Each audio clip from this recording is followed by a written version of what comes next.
All right. Hey, everybody. We are back in my closet, Mama's closet. I want to say before we get started that this episode will have talk of some sensitive topics such as pregnancy loss and grief. So I just wanted to put that out there and just say take care while watching. So we are here today with a very important person in my life. Very. My sister, Traci.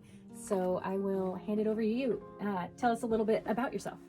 Well, first and foremost, I'm Terry's oldest, wisest, best sister.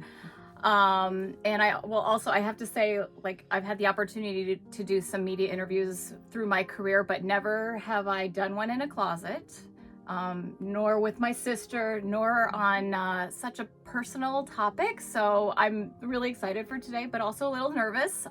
So thanks for inviting me to your closet. A little bit about myself. I have been married for 20 years. I have a 12-year-old daughter. I work in marketing, and if you can probably find me on a softball field somewhere watching or coaching or cheering on my daughter playing softball. Very good. Well, to get us started, I would like to ask you, Traci, if I said that your journey to motherhood has been complicated, would you agree with that? I might go a step further and say that's an understatement. I would probably characterize my journey to becoming a mother, well, not only becoming a mother, but also to being alive here today, as more like a Disneyland roller coaster. A lot of highs, a lot of lows. But I think anybody maybe watching this or listening, anybody who's been a mom or a parent can probably relate to that. Mm-hmm. I may have had more highs and more lows than most. In fact, I don't know, Terry, if we're going to get through this without somebody knocking on the door. So we might have to do this in a couple segments. So I'm happy to come back to your closet if people want to hear the full story. Yes. With that said, this is likely to be a two-parter, maybe three-parter. There's a lot to cover with Traci's story. So we just want to do it justice. And so there's probably more to come. Traci, where do you want to start your journey?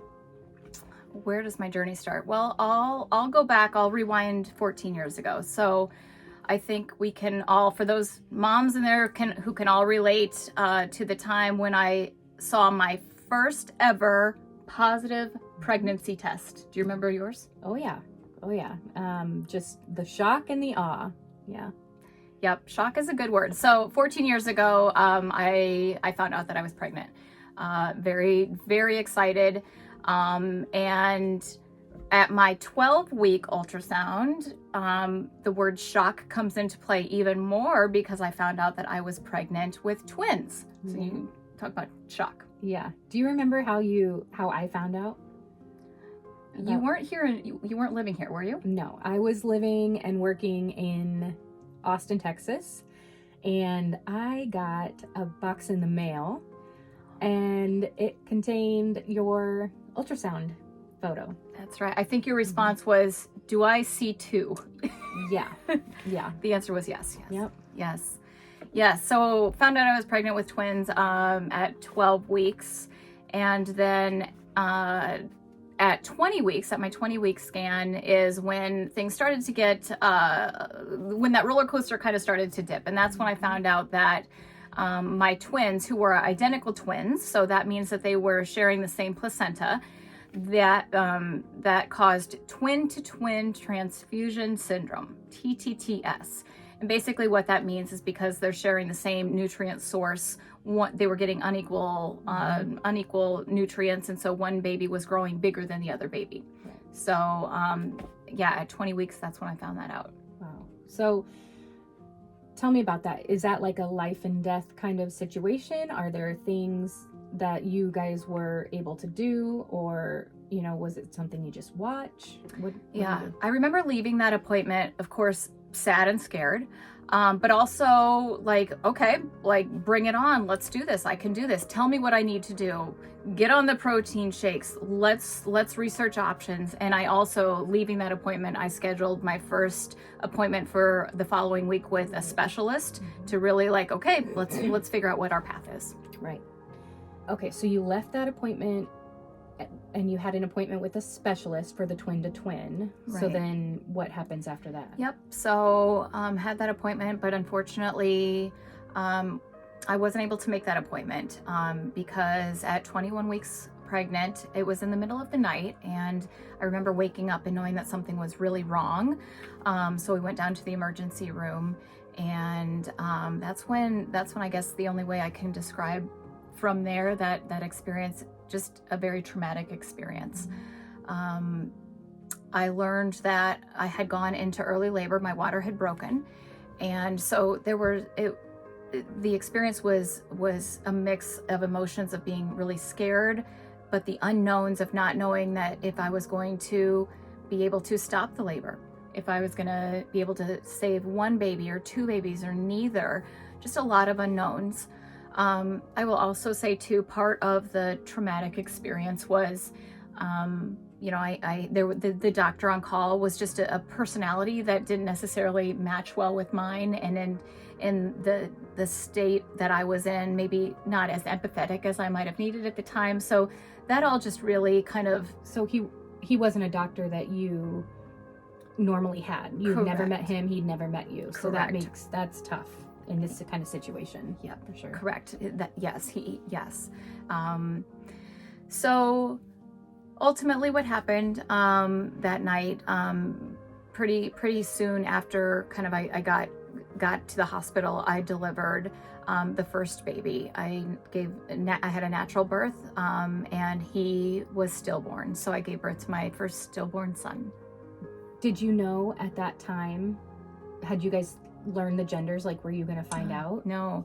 So my husband and I had made the decision not to find out. So because they were identical twins, I knew that I'd have either two boys or two girls, but this was the first time I knew that I was pregnant with two sons.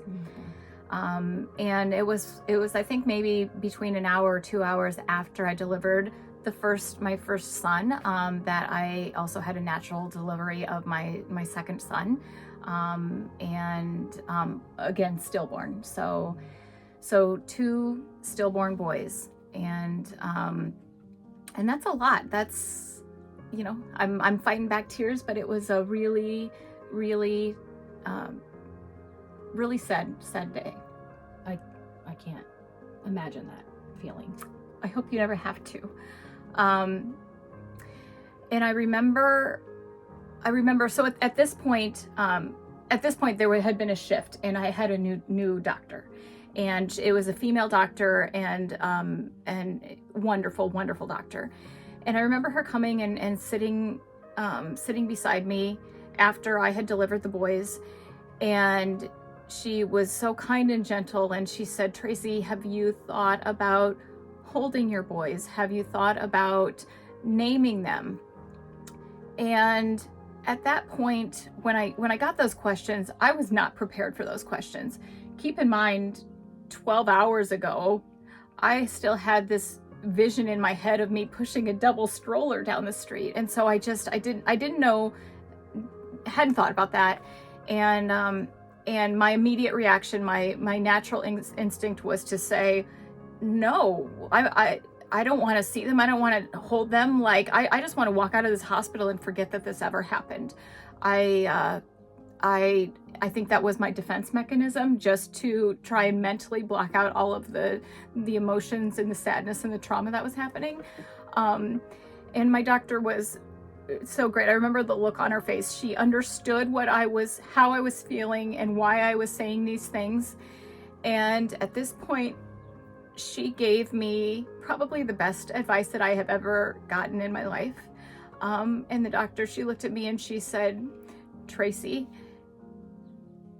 you are now a mom, and you will always be a mom." And she said, "You have two beautiful baby boys." And she said, "I want you to really think about how you're going to celebrate and recognize and remember them. And I remember she left the room, and I really had to think about what she just said, because she just told me that I am a mom. And it didn't feel like that because I didn't have my babies in my arms. But her words were really powerful, and I realized that she was right. And so she gave me some time, and my family, we talked a little bit, and when I brought her back, I said, I'm ready. And so the wonderful nurses that night brought in the 2 little bassinets. I remember it so clearly, so vividly. And I'm sitting up in the hospital bed, and I hold my 2 arms out, my hands out, and they gently put one of my boys in one hand and one in the other. And Terry, I think part of the reason that I wanted to just forget it, or I just wanted to block it from my mind, is I think in my head I had this vision that these 21-week-old babies would not look right, or I didn't know what I was gonna see. And sitting there and holding them in my hands, they were perfect. They had little eyes, little nose, little fingers, and 10 toes, and they had little caps on, and they were perfect. They were just so tiny, so small. And at that point, the doctor asked if we had names picked out, and my husband just looked at me, and he said whatever you want to do. And something just came to me, and because we hadn't really thought about it, right? And I just said their names are Austin and Alex, and it felt right. It felt perfect, and it's at that point that I knew I was a mom. I was holding Austin and Alex, my sons, and then kind of at that moment, that's when I was able to start to say, how are we going to celebrate and recognize these boys versus wanting to forget them? Right. You know, I wasn't there for the whole thing. I was still living in Austin, and I got the phone call and immediately got on a flight and came home, and it almost felt like I hadn't gone through it, or I hadn't gone through it. I was just there, and there was just this eerie, strange emotion around everyone, and luckily they let me hold the boys and see them before they were buried. And you were right, they fit in the palm of my hand, and they were little tiny babies, and they were perfect. I think that really helped me, just like it helped you to hold them and see them and name them. It kind of helped me, recognize the situation and make it real and feel like I was a part of it as well. Yeah. I remember feeling so much gratitude when Mom and Dad told me that you were on a plane home. And just to have that level of, I was surrounded by so much love and so much support and so many people who cared and loved me. But it's interesting now looking back. I mean, it's so clear how the journey of loss and grief is so different for everybody. And I remember, one of the distinct feelings and memories I have is leaving the hospital. And, I was being pushed out in the wheelchair, and I remember getting into the car and just feeling like I had left something behind. I was not leaving whole, and I wasn't. Such a such a hard thing to talk about. Absolutely. So you leave the hospital.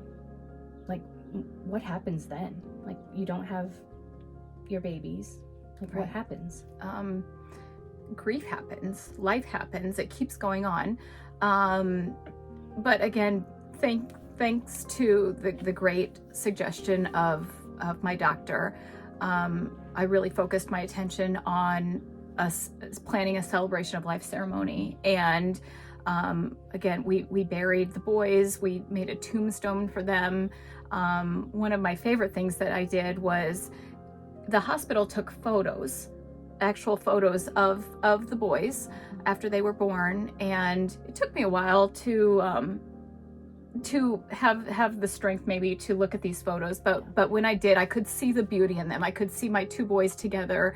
And so I spent a lot of time researching artists, and I knew that I wanted a drawing of this photo that is so special to me. So yeah, I just really poured my heart and my energy into doing things to remember them and celebrate them. Yeah.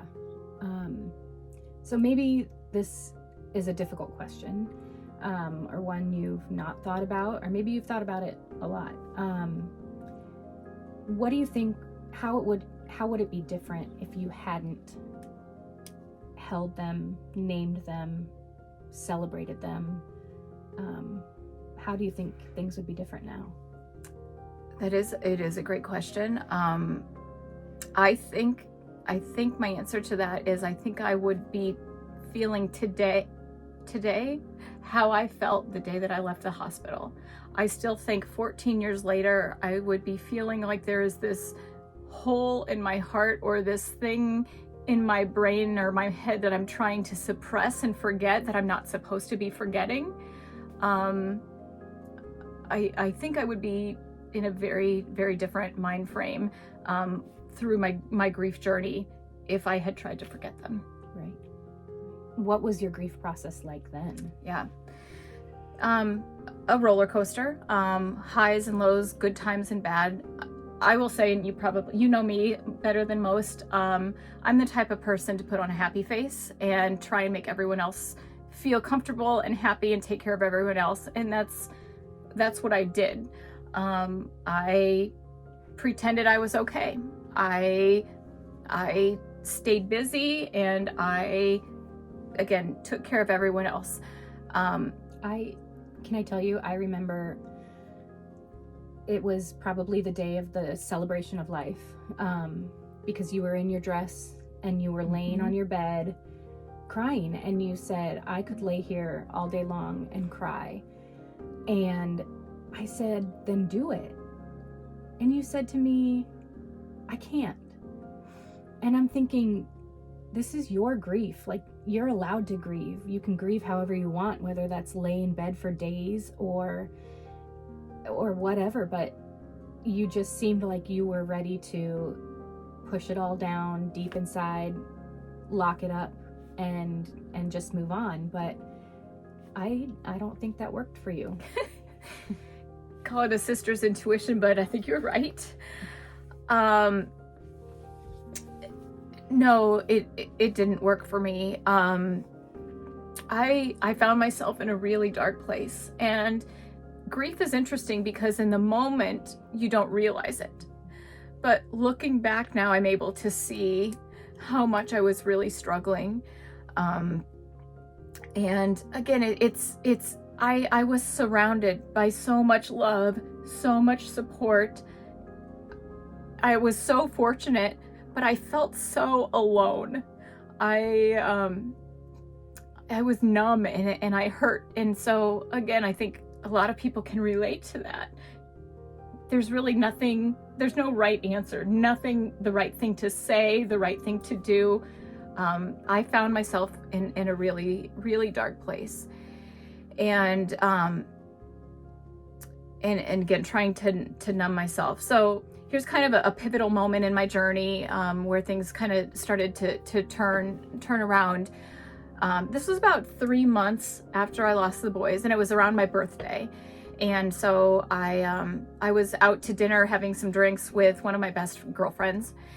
And I remember her, again, I was putting on my happy face, telling her, oh yeah, things are good, whatever. And I remember clearly her looking at me and she said, Traci, have you ever thought about getting a tattoo?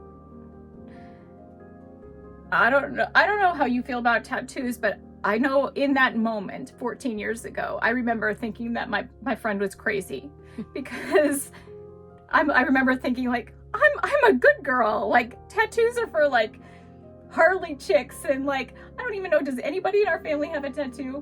Do you? I don't know. No, I don't. No tattoos here. I doubt that I don't know. I don't think so. Yeah, it's just nothing that had ever crossed my mind at that point. And I remember that exact night, I didn't sleep at all.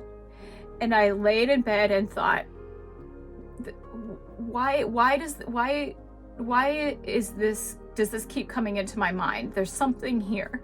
And long story short, I remember at the end of the night, the early morning hours, I realized something in my heart told me that getting a tattoo was exactly what I needed to move forward in my grief journey. I knew that would enable my boys to always be with me. And another thing that I remember kind of affirming in my mind and my heart is that this is something that I needed to do by myself. I was concerned that if I talked to people about it and said, you know, I'm thinking about getting a tattoo, or what do you think about this, that somebody might try and talk me out of it or tell me reasons why I shouldn't. And I just knew I needed to follow my heart on this one. So I don't think I would have tried to talk you out of it. Like, I mean, I've always thought if there was something in my life that like meant that much to me, you know, maybe I'd consider doing it. But I'm glad you went for it. I remember not knowing about it for a very long time. Like it was a long time before I found out. Yeah. Again, I did it for me. I knew I had a work trip coming up soon after that, so I just extended my trip for a day. I did some research, found a reputable local tattoo artist, and made an appointment. I clearly remember that day sitting in the parking lot in my rental car.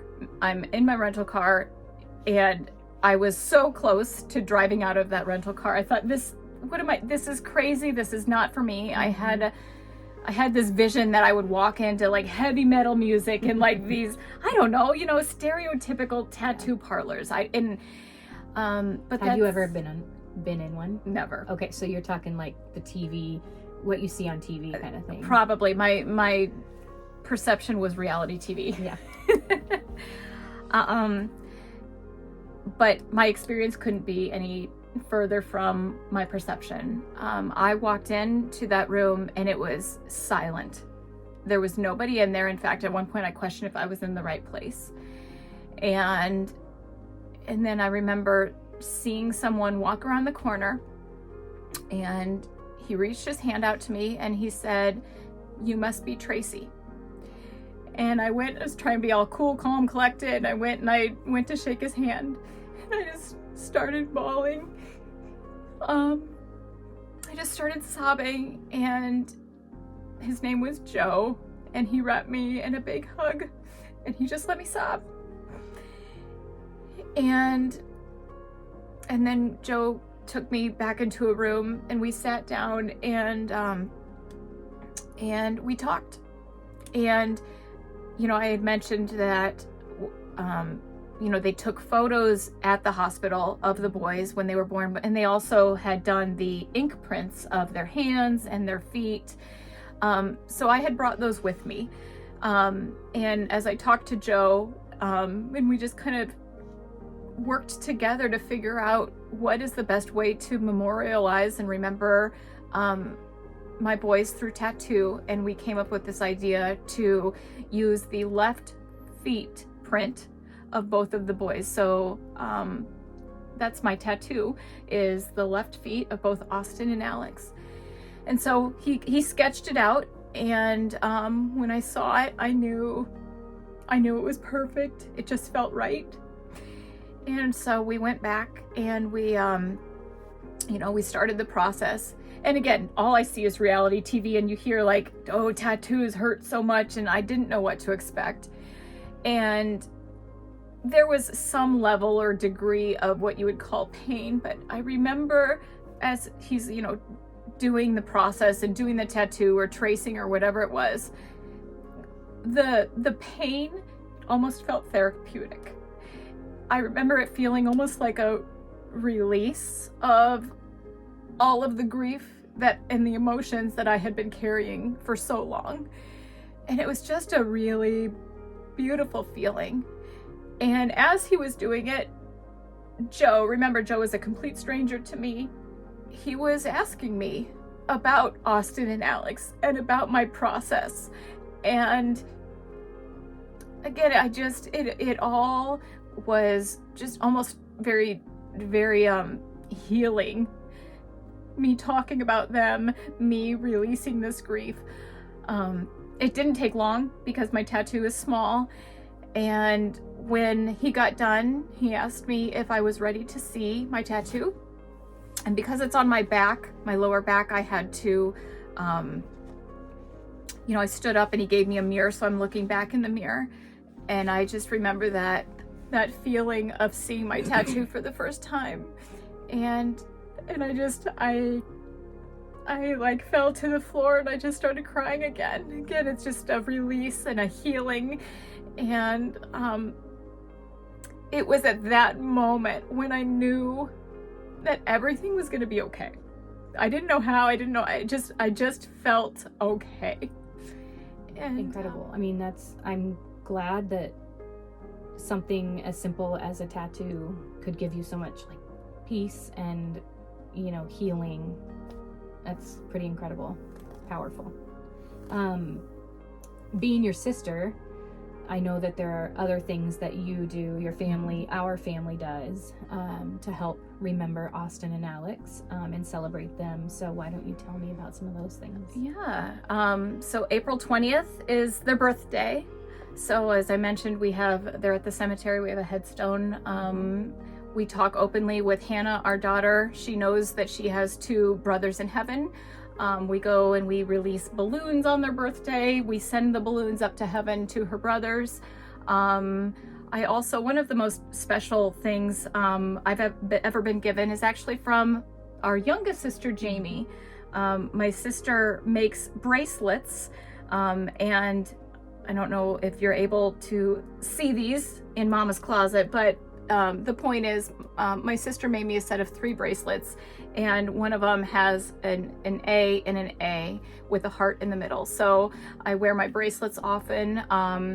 Also, another thing, I don't know if you can see, but this is what I call my twins ring. There are 2 butterflies, and it just makes me smile when I look down at my hand and I see the butterflies, and I know that they are flying high in heaven. So yeah, we talk about them, we celebrate them. They're part of our family. And that picture that I mentioned that I had drawn, Hannah has a big framed photo in her room. Mom and Dad in their living room, they have a photo of Austin and Alex. So the boys live on. They do. We make sure that they do. Yeah. So one of the reasons that I did this and, created Mama's Closet was just to talk about my struggles. For me, coming and talking about it, it kind of takes away some of the power that holds over me. And so I'm wondering, Traci, why is it that you wanted to come on here and share your story with everyone? First of all, it's therapeutic for me. Talking about them, to your point, it's like a release, and it's a way to remember them. So thank you for the opportunity to talk about my boys. I think when I think about my journey with the twins, I think just my biggest learning is that grief doesn't look the same for anybody, and everybody's journey is unique.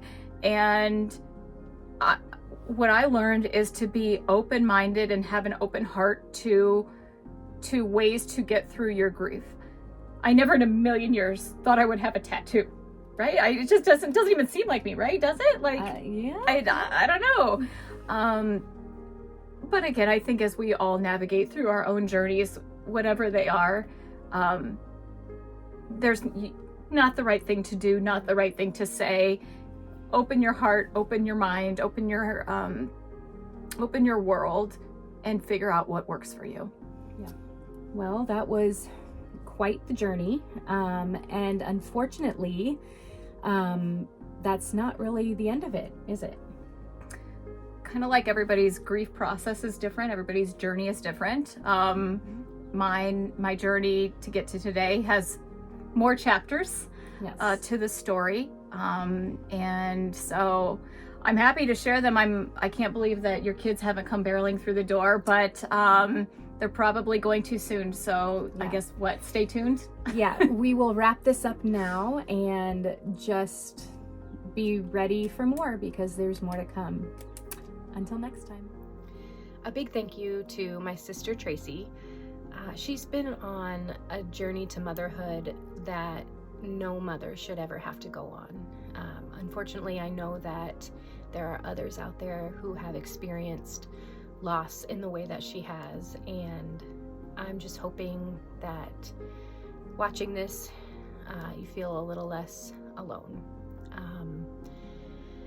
Thank you for being here with me again, and like I said, stay tuned, there's more to come. Until next time.